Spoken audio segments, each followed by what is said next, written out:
Olá, meus amigos, bem-vindo ao canal de notícias de energia Ilumina. O tema geopolítica petrolífica mundial é de extrema importância para quem pesquisa ou trabalha no setor de energia. Entender os movimentos da indústria de petróleo e do gás é primordial para o planejamento dos setores de eletricidade, transporte, indústria, enfim, do planejamento estratégico dos países. Então, alguns números podemos aqui nos situar. Quer dizer, o início de 2019, desse ano, fevereiro ou março, a produção média mundial de petróleo atingiu mais de 80 milhões de barris dia, e cerca de 82 milhões de barris dia. E o primeiro produtor, com cerca de 11 milhões e 660 por aí, de barris dias, foram os Estados Unidos. Seguiu-se a Rússia, com uns 11 milhões e 200 barris, depois a Arábia Saudita, com uns 10 milhões e 140 mil barris. E se formos olhar outros países, como Angola, bem mais baixo, 1 milhão e 450. Nigéria, 1 milhão e 700. O Brasil teve um recorde histórico esse ano, em maio, de 2 milhões e 700 mil barris dia. Bom, e esses números, o que eles traduzem?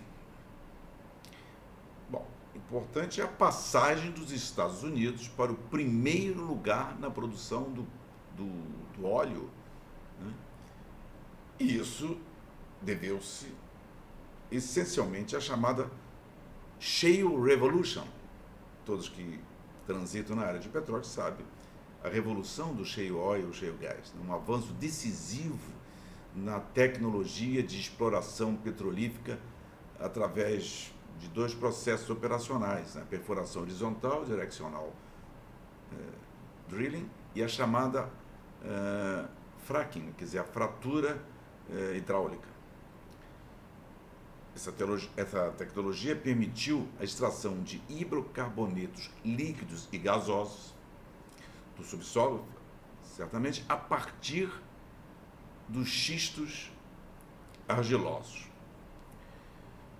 O fracking consiste na introdução de alta pressão de uma mistura de água com areia e produtos químicos, metanol, outro tipo de álcool, que atua nos reservatórios entre as fraturas subterrâneas das rochas, né, das camadas rochosas, e aí provocam a migração do petróleo e do gás. Em suma, seria isso para quem não está muito familiarizado entender. Agora, isso teve protestos essa tecnologia, ela criou protestos de ambientalistas, porque eles afirmam que, além de você utilizar muita água, né, esse processo, vamos dizer, entre aspas, envenena os solos, né?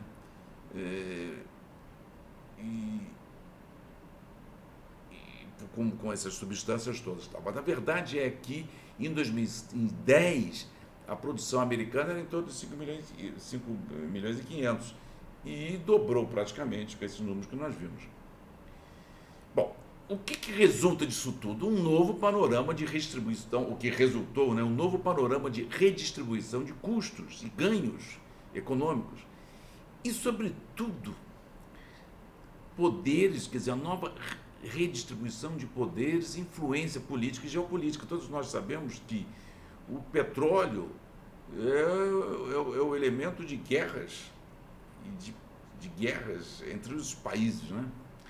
Quer dizer, essa mexida de produção mexeu certamente com a redistribuição de poderes, né? Influência política e geopolítica. Bem, a Rússia e a Arábia Saudita vem dominando esse mercado do óleo por muitos anos, num período em que os Estados Unidos eram um grande importador líquido. Agora, preço da extração do petróleo convencional na Rússia e na Arábia Saudita, segundo especialistas, esse preço fica entre 10 e 15 dólares o barril, continua sendo ainda mais baixo que o custo do xisto americano, né? Quer dizer, nem os russos, nem os sauditas, tirando agora esse drone aí, esse ataque da Arábia Saudita, mas nem eles, nem os russos e sauditas diminuíram a produção, esperando que a queda do preço do petróleo internacional e os custos altos cheios levassem os produtores americanos a reduzir a operação. Não, quer dizer, eles continuaram produzindo. Então, o que nós estamos falando aqui é de uma nova geopolítica de energia, né? Quer dizer, o shale oil permitiu aos Estados Unidos, quer dizer, essa extração não convencional permitiu aos Estados Unidos alterações radicais nas suas dependências, né? Primeiro, a dependência do petróleo do Oriente Médio, e que isso foi reduzido drasticamente em 2008, né? 2018, perdão, foi reduzido drasticamente essa dependência em 2018. Quer dizer, você lê especialistas que falam que o novo centro da gravidade, o novo centro de gravidade da produção de petróleo e gás natural foi deslocado para o hemisfério ocidental. E com essa redução, como eu falei, da dependência do petróleo dos Estados Unidos frente ao Golfo Pérsico.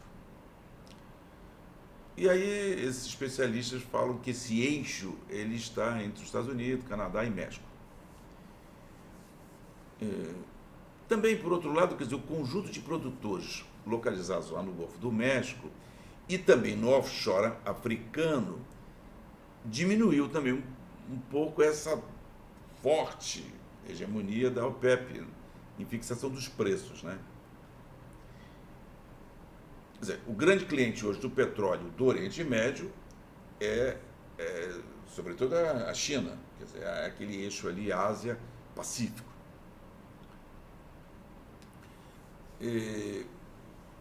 Um livro de um autor chamado Daniel Yerdin, tem um livro conhecido chamado The Price, um autor americano, palestrante especialista em energia, né, historiador econômico. Ele disse que foi uma viagem de 180 graus para os Estados Unidos, com o impacto de todo mundo, essa nova geopolítica, né?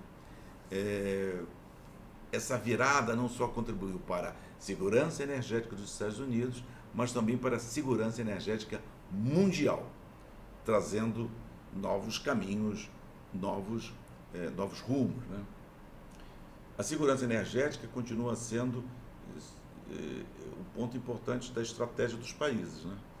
Aqui no Brasil, esse movimento de um tipo de liberalismo, vamos chamar assim, que nem é o liberalismo clássico, em que tem os militares por trás de você vender a Petrobras, abrir os campos de petróleo para o exterior, causa-se um pouco de surpresa em relação aos próprios militares, que sempre foram estrategistas e nacionalistas, né?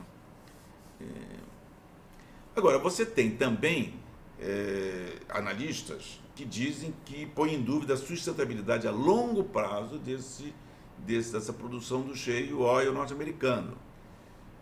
Mas a verdade é que isso está por aí, né? Isso está aí e essa dependência caiu muito. Eu vou falar no final, talvez, por que esses especialistas estão com essa pulga atrás da orelha, né? Quer dizer, o que nós falamos até agora é que o shale, quer dizer, essas formas de explorar não convencional de óleo e gás, foi a estrela desse filme que eu estou contando aqui até agora, né? Então, nós temos aí a estrela do filme, o shale gas e o shale óleo. Mas há algo que me chama a atenção e que eu gostaria de colocar aqui nesse vídeo. E talvez esses especialistas que coloquem um pouco uma dúvida, algo picante aí nessa questão, né? Que é o seguinte, algo bem curioso.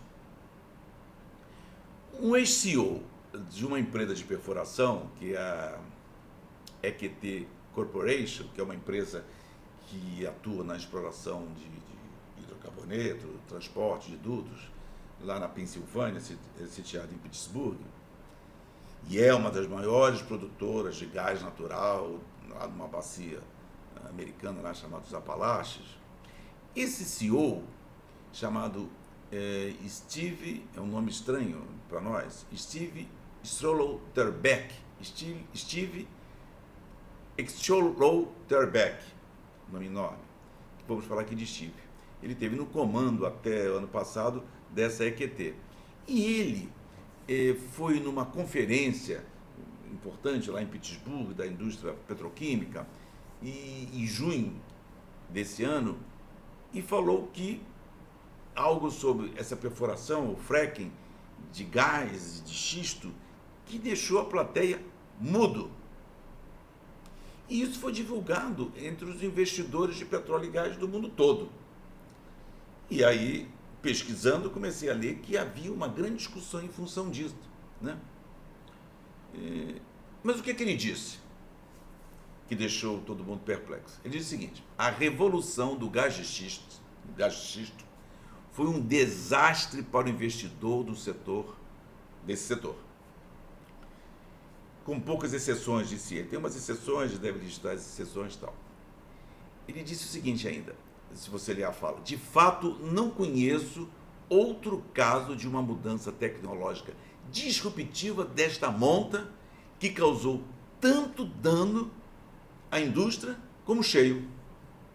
Olha, o que o Steve falou mais? Embora centenas de bilhões de dólares em benefícios tenham acumulado para centenas de milhões de pessoas, a quantidade de destruição de valor para os acionistas também foram de centenas de milhões de dólares. E ele diz: essa indústria é autodestrutiva, por isso que deixou o povo ali meio mudo, né? E parece que o Steve não é o primeiro executivo do setor a tocar alarmes nesse caso de produzir grandes quantidades de gás.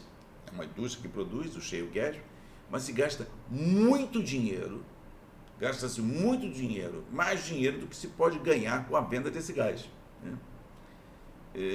Aí você sai procurando aí números de perfuradores e observa que os gastos relatados superaram a receita de 30 grandes empresas públicas de gás de xisto, de acordo até de um relatório do Institute of Energy Economics and Financial Analysis.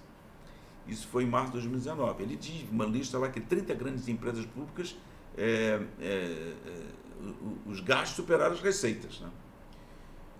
O ex-CEO dessa empresa, Steve Strolterbeck, ele hoje é membro de um conselho de administração do Energy Innovation Center Institute, uma organização sem fins lucrativos que oferece programas de treinamento do setor energia, uma instituição multidisciplinar lá em Pittsburgh, na Pensilvânia.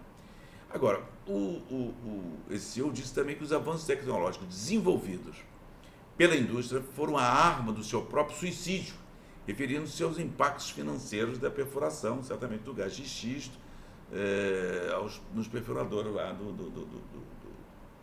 da matéria, do gás. Infelizmente, diz ele, a indústria ainda não percebeu completamente como esse negócio está afetando os seus negócios.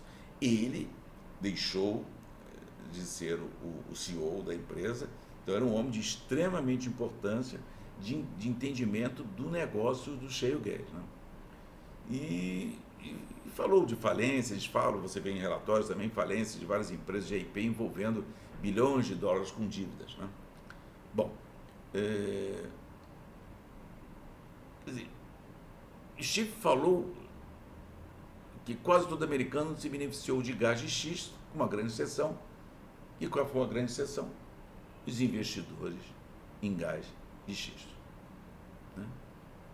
Bom, outro ponto também desse caso aí, que os cientistas climáticos alertaram que as emissões de gás de estufa, de efeito estufa na indústria de xisto, são tão graves que a queima de gás para energia pode ser pior para o clima global do que queimar carvão. Eu li isso de especialistas sobre o clima. Olha só, né? Essa revolução toda,